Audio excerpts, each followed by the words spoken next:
आज का हमारा टॉपिक भी बड़ा इंटरेस्टिंग है। एक राइड के बारे में है जो कि आपने अम्यूज़मेंट पार्क में देखी होगी, और हो सकता है आपने वो राइड ली भी हो। वो है रोटर। तो रोटर होता क्या है?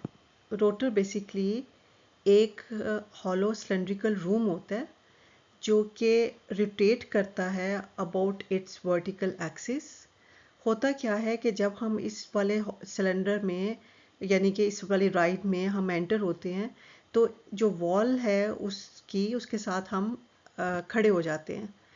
तो होता क्या है कि रोटर जब अपना चलना शुरू करता है, यानी कि स्पीड इसका आई मीन जब ये रोटेट करना शुरू करता है, तो होता क्या है कि जब एक ख़ास स्पीड के ऊपर जो कि ऑलरेडी उन्होंने डिफ़ाइन की होती है उसके ऊपर जब आप उसकी स्पीड आती है तो जो रोटर के नीचे वाला जो फ्लोर होता है, वो बेसिकली जो फ्लोर है वो मूव कर जाता है, यानी कि और नीचे एक गड़ा होता है, यानी कि उसका फ्लोर जो है वो नीचे को मूव कर जाता है बहुत नीचे, और उसके नीचे एक डीप सा गड़ा होता है।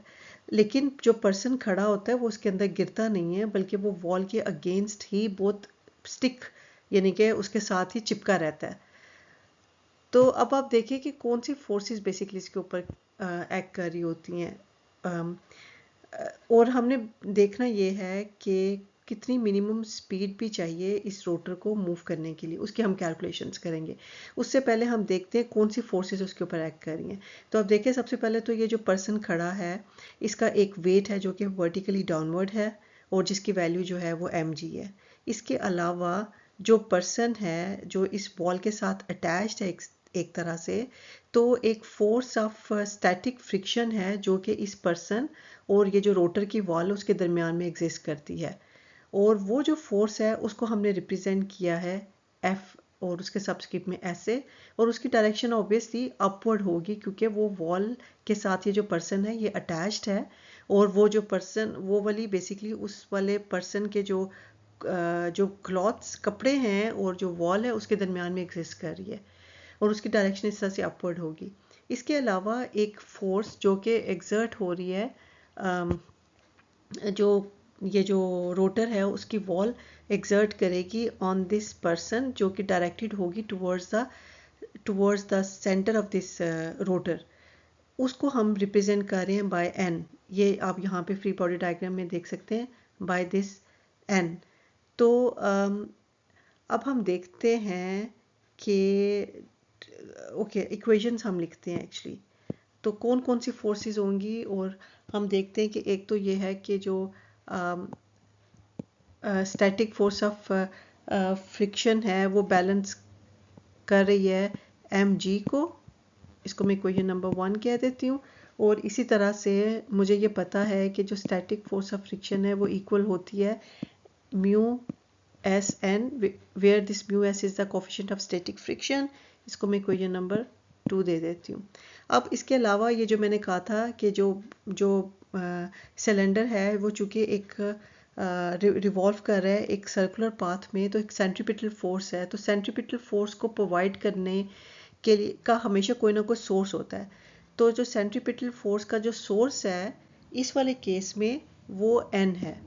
n क्या है? n वो नॉर्मल फोर्स है जो कि एग्जर्ट हो रही है, वो जो रोटर की वॉल है वो एग्जर्ट कर रहा है ऑन दैट पर्सन, और उसकी जो डायरेक्शन है that is towards the centre of that cylindrical जो सिलेंडर है उसके सेंटर की तरफ है। तो मैं ये कह सकती हूँ कि this n is equals to mv square over r, where r is the radius of this cylinder. Okay, so इस इक्वेशन को मैं इक्वेशन नंबर 3 कह देती हूँ, और अब मैं इक्वेशन नंबर 1 और 2 को इक्वेट करूँ तो मेरे पास ये आ जाएगा that mu s n is equals to mg, और यहाँ से मैं n निकाल सकती हूँ, n is equals to mg over mu s। इसको मैं इक्वेशन नंबर 4 कह देती हूँ। अब मैं 3 और 4 को इक्वेट कर सकती हूँ, तो मैं यहाँ पे यूँ लिख सकती हूँ that m v square over r is equals to mg over mu s। m से कैंसिल हो जाएगा और यहाँ से हमारे पास आ जाएगा that v square is equals to g r over mu s and v is equals to square root of gr over mu s। अब ये इक्वेशन जो है अगर आप इसको देखें तो ये रिलेट कर रही है जो कोफिशिएंट ऑफ स्टैटिक फ्रिक्शन है और जो v है, v बेसिकली क्या है, टेंजेंशियल स्पीड, यानी कि ये एक इसके दरमियान में इस रिलेशनशिप को जाहिर कर रही है। अब आप यहाँ से ये भी देख सकते हैं कि ये वाली जो इक्वेशन है इसमें ये it's independent of the mass of that person, यानी कि कोई मैस का एलिमेंट नहीं, यानी कि ये डिपेंड नहीं कर रही कि वो जो पर्सन है उसका कितना मैस होना चाहिए, यानी कि चाहे वो एक ऐसा पर्सन है जिसका मैस कम है उसके लिए भी यही v की वैल्यू है, और एक पर्सन है जिसके लिए मैस जो है, जिसका मैस जो है वो ज़्यादा है, उसके लिए भी ये होल्ड करेगी। जो कोफिशिएंट ऑफ स्टैटिक फ्रिक्शन होता है उसकी वैल्यू है mu S, that mu s is equals to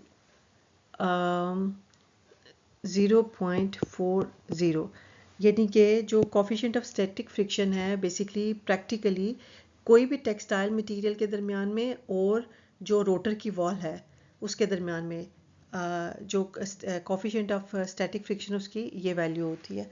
अगर मैं कहूँ कि जो रोटर है उसका जो रेडियस है वो 2.0 मीटर है, तो मैं देखना चाह रही हूँ कि क्या जो वेलोसिटी है उसकी क्या वैल्यू होगी, यानी कि जो टेंजेंशियल स्पीड है उसकी क्या वैल्यू होगी। तो दैट विल बी, उसके हमारे पास फॉर्मूला था g r over mu s, तो v will be equals to 9.8 times 2 divided by 0.40। अगर आप इसको कैलकुलेट कर लें तो ये हमारे पास 49 आता है, and then v is equals to 7 meter per second. तो अगर मैं ये कहूँ कि जो सर्कमफ्रेंस है सर्कुलर पाथ का, जो कि हमें पता है that is equals to 2 pi r, इसको कैलकुलेट कर ले सर्कमफ्रेंस, यानी कि वो जो डिस्टेंस कवर हो रहा है और वो है हमारे पास, इसको आप फाइंड आउट कर लें, इसकी वैल्यूज 3.14 टाइम्स 2, तो ये हमारे पास आ जाएगा 12.6 मीटर। तो अब हमें पता है कि जो डिस्टेंस है s is equals to v t and t is equals to s over v। अब मैं अगर इसमें डिस्टेंस की वैल्यू सब्स्टिट्यूट करूं दैट इज 12.6 ओवर v हमारे पास आया 7, सो यहाँ से आप कैलकुलेट करें तो ये आएगा 1.8 सेकेंड।